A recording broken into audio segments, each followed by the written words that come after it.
Hello guys, അപ്പോൾ നമ്മൾ ഇന്ന് ഉണ്ടാക്കാൻ പോണത് നമ്മളെ മലപ്പുറം ബിരിയാണിയാണ്. എല്ലാവർക്കും സുൽത്താൻ ബ്ലോഗിലേക്ക് സ്വാഗതം. ഗായ്സ്, നമ്മൾ ബിരിയാണി റെഡി ആയിട്ടുണ്ട്. അപ്പോൾ അതിലേക്ക് ആവശ്യമായ ചിക്കൻ റെഡി ആക്കണം. ചിക്കൻ മസാല ആക്കണം.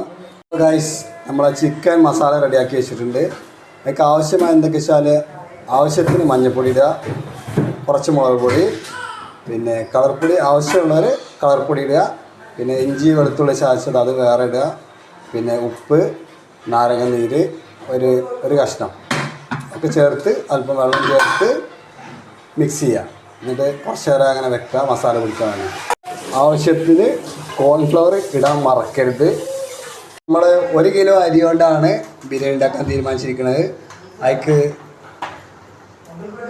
4 വലിയ ഉള്ളി, ഒരു 1.5 തക്കാളി എടുത്തിട്ടുണ്ട്, പിന്നെ പച്ചമുളക്, പിന്നെ മല്ലിച്ചപ്പ്, പുതിന എന്നിവ കട്ട് ചെയ്തിട്ട് വെച്ചിട്ടുണ്ട്. ഓക്കെ, നമ്മൾ ബിരിയാണിക്കുള്ള ഗരം മസാല വീട്ടിൽ നിന്ന് തന്നെ പൊടിക്കുകയാണ്. നമ്മൾ ഏലക്കായ്, പട്ട, ഗ്രാമ്പൂ ഇതൊക്കെ നമ്മൾ ഇവിടെ തന്നെ ചൂടാക്കി വറുത്ത് പൊടിച്ച് അതുകൊണ്ടാണ് നമ്മൾ ബിരിയാണി ഉണ്ടാക്കുന്നത്. ഓക്കെ ഗായ്സ്, പൊരിക്കാനുള്ള എണ്ണ ഏകദേശം ചൂടായിട്ടുണ്ട്. അപ്പോൾ ആദ്യമായിട്ട് കുറച്ച് വേപ്പിൻ്റെ ഇല ഇടണം. അടുത്തൊന്ന് വേപ്പിൻ്റെ ഇല ഇടരുത്, മേലേക്ക് തെറിക്കും. അപ്പോൾ ശ്രദ്ധിക്കുക. അപ്പോൾ നമ്മൾ ചിക്കൻ ഇടാൻ പോകണം. അപ്പോൾ നമ്മൾ കുറച്ച് ഫ്ലെയിം കുറച്ച് വെക്കുക, അല്ലെങ്കിൽ മേത്തേക്ക് ഒന്നായിട്ട് തെറിക്കും.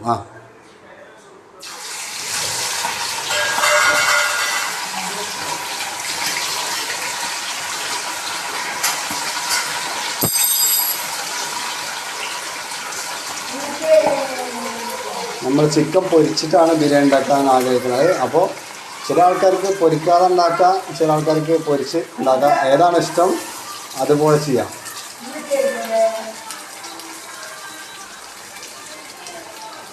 അപ്പോൾ ചിക്കന് ഫുൾ വേകേണ്ട ആവശ്യമില്ല, അത് ഹാഫ് മുക്കാൽ വേഗമായാൽ മതി. അപ്പോൾ തന്നെ നമുക്ക് എടുത്ത് പിന്നെ ബിരിയാണിയിൽ കിടന്ന് വേകേണ്ട സാധനമാണ്. അതുകൊണ്ട് ഒരു ഹാഫ് വേഗം ആയാൽ മതി. അപ്പോൾ നമുക്ക് എടുക്കാം. പിന്നെ ചിക്കൻ നമ്മൾ എടുക്കാൻ പോവാണ്. അപ്പോൾ ഗായ്സ്, നമ്മൾ അരി കഴുകി ഇങ്ങേക്ക് ആവശ്യത്തിലുള്ള വെള്ളം ഒഴിക്കണം. നമ്മൾ അതിക്ക് ആവശ്യത്തിലുള്ള വെള്ളം ഒഴിച്ചു. പിന്നെ പട്ട, ഗ്രാമ്പൂ, ഏലക്കായി, പിന്നെ കുറച്ച് മല്ലിച്ചപ്പ്, പുതിനയില, ഇനി കുറച്ച് സൺഫ്ലവർ ഒഴിക്കുക, അരി ഒട്ടിപ്പിടിക്കാതിരിക്കാൻ. ആവശ്യത്തിന് ഉപ്പിടുക. എന്നിട്ട് നമ്മൾ അടച്ച് വെച്ച് കുക്കർ അടച്ച് വയ്ക്കുക, കത്തിക്കുക. പിന്നെ ചട്ടി വെച്ച് അതിൽ എണ്ണ ഒഴിച്ചു. ചിക്കൻ പൊരിച്ച എണ്ണ തന്നെയാണ്. ഞങ്ങൾക്ക് ഇതിൻ്റെ ബാക്കിയുള്ള സാധനങ്ങളിലാണ്. പട്ട കുറച്ചിടുക, ആവശ്യത്തിന് 2 പീസ്, പിന്നെ ഏലക്കായ്. അപ്പോൾ നമ്മളെ സൽമാൻ പല്ലുവേദനയാണ് അതിൻ്റെ അടിയിൽ കൂടെ. അപ്പോൾ നമ്മൾ കറാമ്പൂ ഇടണം. ഓക്കെ, അപ്പോൾ നമ്മൾ അതിക്ക് ഉള്ളി നമ്മൾ അരിഞ്ഞിടുകയാണ്. പിന്നെ ഉള്ളി അരിഞ്ഞ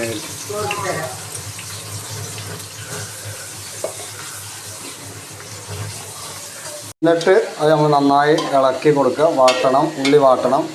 പിന്നെ അതിൽ കുറച്ച് വേപ്പിൻ്റെ ഇല കൂടി ഇടുക, നന്നായിരിക്കും. ഈ ഉള്ളി വാട്ടിയേക്ക് കുറച്ച് ഇഞ്ചിയും വെളുത്തുള്ളി ചതച്ചിട്ടുണ്ട്. ഈ തക്കാളി ഇടാൻ പോവാണ്.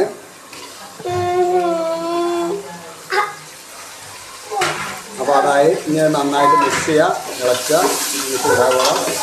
ഏകദേശം റെഡി ആയിക്കാണ്. ഇപ്പം നമ്മൾ ഉള്ളി വാട്ടിയേക്ക് തക്കാളി ഇട്ടു, പിന്നെ മല്ലിപ്പൊടി ഇടുക, ആവശ്യത്തിന് മുളകും പൊടി ഇടുക, പിന്നെ ഗരം മസാല നമ്മൾ നേരത്തെ വറുത്തത് പൊടിച്ചിട്ട് അത് അല്പം ഇടുക, പിന്നെ ഉപ്പിടുക, മഞ്ഞൾപ്പൊടി പാകത്തിന് ഇടുക.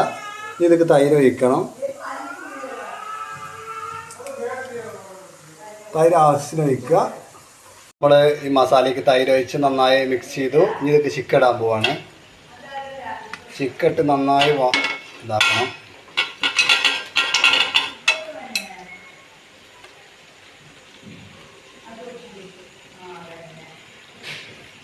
നമ്മൾ ചിക്കൻ ഇട്ടതൊക്കെ ചിക്കൻ ഇതിൽ മിക്സ് ആക്കണം, ഇളക്കി മിക്സ് ആക്കണം.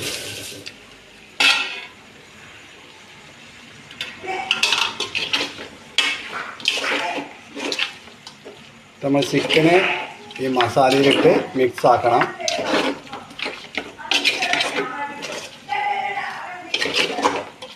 നന്നായി മിക്സ് ആക്കുക. ഇതിലെന്തെങ്കിലും നമ്മൾ ഉണ്ടാക്കിയത് എന്തെങ്കിലും നിങ്ങൾക്ക് എക്സ്ട്രാ ഉണ്ടെങ്കിൽ നിങ്ങൾ പറയണം. ഇതിൽ കുറവുകളൊക്കെ ഉണ്ടെങ്കിൽ നിങ്ങൾ നമുക്ക് പറഞ്ഞു തരണം. നമ്മളിങ്ങനെയാണ് ഉണ്ടാക്കാറുള്ളത്. നമ്മളെ ബിരിയാണിക്കുള്ള റൈസ് നമ്മൾ വെന്തിട്ടുണ്ട്. അപ്പോൾ ഇനി ഈ റൈസ് നന്നായിട്ട് ഇളക്കി കൊടുക്കുക. ഓരോന്നും പക്ക ഒരരി ഒട്ടാതെ അത്രയും ഫിനിഷിങ്ങിൽ കിട്ടിയിട്ടുണ്ട്. ഇനി നമ്മളിത് ഇതൊക്കെ മിക്സ് ചെയ്യണം. അപ്പോൾ നമ്മൾ ചിക്കൻ മസാല വരട്ടിയേക്ക് ഈ റൈസ് ബിരിയാണി റൈസ് നമ്മളിത് കിടണം. നന്നായി ഇതിൻ്റെ മേലക്കൂടെ വെതറിയിട്ട്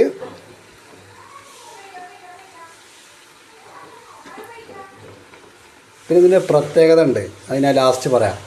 അതാണ് ഇതിൽ ഹൈലൈറ്റ് ഗൈസ്. എന്താണ് ഗസ് ചെയ്യാൻ പറ്റും? എനിക്ക് പറയാൻ കഴിയുമോ ഇതിൻ്റെ പ്രത്യേകത സ്പെഷ്യല്?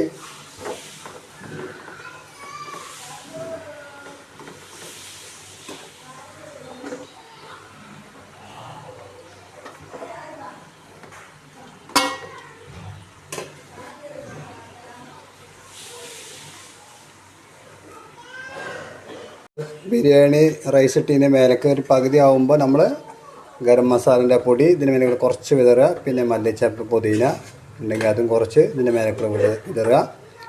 എന്നിട്ട് വീണ്ടും അതിന് നമ്മൾ ഇതിൻ്റെ മേലക്കൂടെ ഇടണം ബാക്കി റൈസ്. നമ്മൾ ബിരിയാണി റെഡി ആയിട്ടുണ്ട്.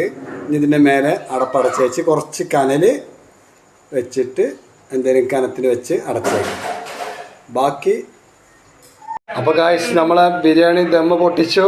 ഇനി നമ്മളിത് കറക്റ്റ് ചെയ്ത് മിക്സ് ചെയ്ത് പ്ലേറ്റിലാക്കിയാൽ മതി. അപ്പോൾ ഗായ്സ് ബിരിയാണി റെഡിയായി. അപ്പം ഇന്ന് ബിരിയാണി ഉണ്ടാക്കാനൊക്കെ കാരണമുണ്ട്. പെങ്ങളും അടിയൊക്കെ വിരുന്ന് വന്നിരിക്കുന്നു. പിന്നെ അമ്മോസാക്കി അമ്മായിക്ക് ഇനി വിരുന്ന് വന്നിരിക്കുന്നു. പിന്നെ ഇതിന് വേറെ പ്രത്യേകതകളുണ്ട്. ഇത് ഞാൻ ഒറ്റയ്ക്ക് ഉണ്ടാക്കിയതാണ്, ആരോടും പറയണ്ട.